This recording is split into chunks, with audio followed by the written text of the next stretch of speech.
यहाँ का दिवस है, किस तरह से दिनेश भाई मनाते हैं वो थोड़ा सा हमारे ऑडियंस को बताइए। आया विस्तारों में विवाह जे तहेवार होय तो वो मुख्य तहेवार कहवातनो अने आया विस्तारों में जे आखी दुनिया में कल्चर जे हांसवूनो होय ये आदिवासी हांसवूत ने या प्रमाण अलग अलग जाति तहेवारे दिवाळ होय दिवाली होय अने आजे कुकुरदो गाम में जे दिवाळ होय वो आया विस्तारों में हाव प्रख्यात होय अने या प्रख्यात दिवाहा माये आई रे जे माहे होय पोतपोतानी तो वेशभूषा में नाचने गायने तेवा वजाड़ने अने पोतपोतानी तो एन्जॉय करने अने आजे आमा वसे एमपी में देखे दलसिंह भाई सरपंच भी आवी हो के यहाँ कल्चर ने आपू कल्चर बाजा हरको जे ते थोड़ो थोड़ो पहरवा समय अलग है એટલે આયરું બી અનુભવ ને એટલા ત્યાં બી અનુભવ ને એનો એક જ દલસિંહભાઈ આપું બધા વસમે દિવાહો પાલ આવ્યા આમે બધા કુકુરદા દિવાહા માઈએ આજુબાજુમાં જે પબ્લિક આવે હે એ એન્જોય કરે આમે બી અહીં પાલ આવ્યા અને આમે બધા ઈચ્છા એની હતા કે આજુ જે દિવાહ હોય બધે સુખ શાંતિ દેખે વિતાવે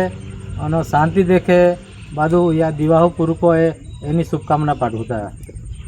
धन्यवाद दादा। વાડી તાલુકાના 212 ગામ આવેલા છે એમાંથી કુકુરદા ગામ સૌથી મોટું કહેવાય છે અને એને દિવાહાનો ખૂબ ભવ્ય વિજય થાય છે અને એમાં કેવું છે કે એક મહિનાથી આપણે એક સરખા કપડાની અને આપણે ગામજનો બેહીને બધાની ચર્ચા થતી હશે એ પ્રમાણે કપડાની નક્કી વાત થતી હશે એ પ્રમાણે કપડા છોકરીઓ બધા નક્કી કરતા હશે પ્રમાણે એક સરખા કપડા લેતા હશે અને સીવડાવીને બધા કપડાં કયા ટાઈમે સીવાશે એ પ્રમાણે દિવસો નક્કી કરીને બધા આજે તહેવારના દિવસે આજુબાજુના ગામડાના લોકો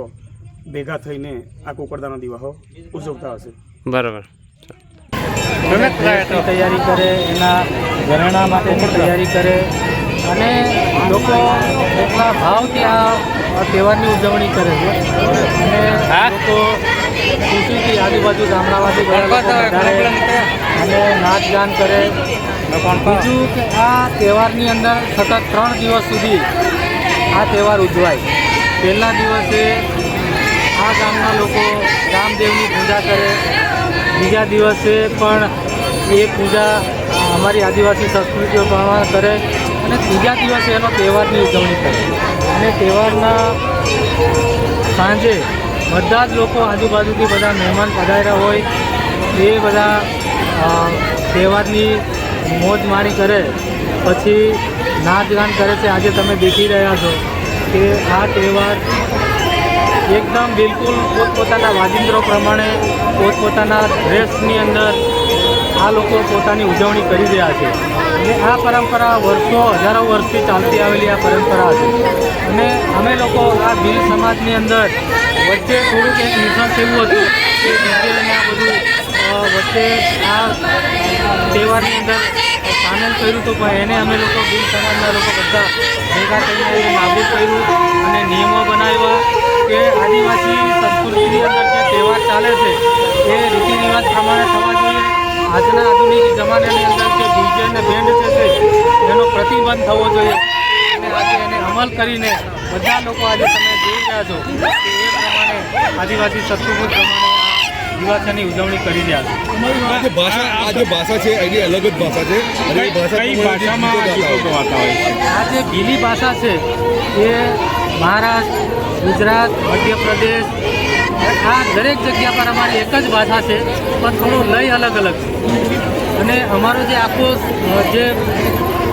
વિંધ્યાચલ સાતપુરા જે આદિવાસી જે પટ્ટો છે એની અંદર જે ભીલ સમાજના લોકો વસે છે એ બધાની ભાષા અલગ છે અને ભીલી ભાષા છે અને અમારી જે સંસ્કૃતિ છે એ હજારો વર્ષ જૂની ભાષાની સંસ્કૃતિ છે એને આજે પણ જાળવી રાખી છે। દિનેશભાઈ આ જે વસ્ત્રોની છે દર વર્ષે બદલાય છે કઈ રીતે મહિલાઓ આનું આયોજન કરે છે? એની અંદર ગામના લોકો બધા નક્કી કરે કે આપણે આ વર્ષે કયા પ્રકારનો કયા કલરનો ડ્રેસ પહેરવો છે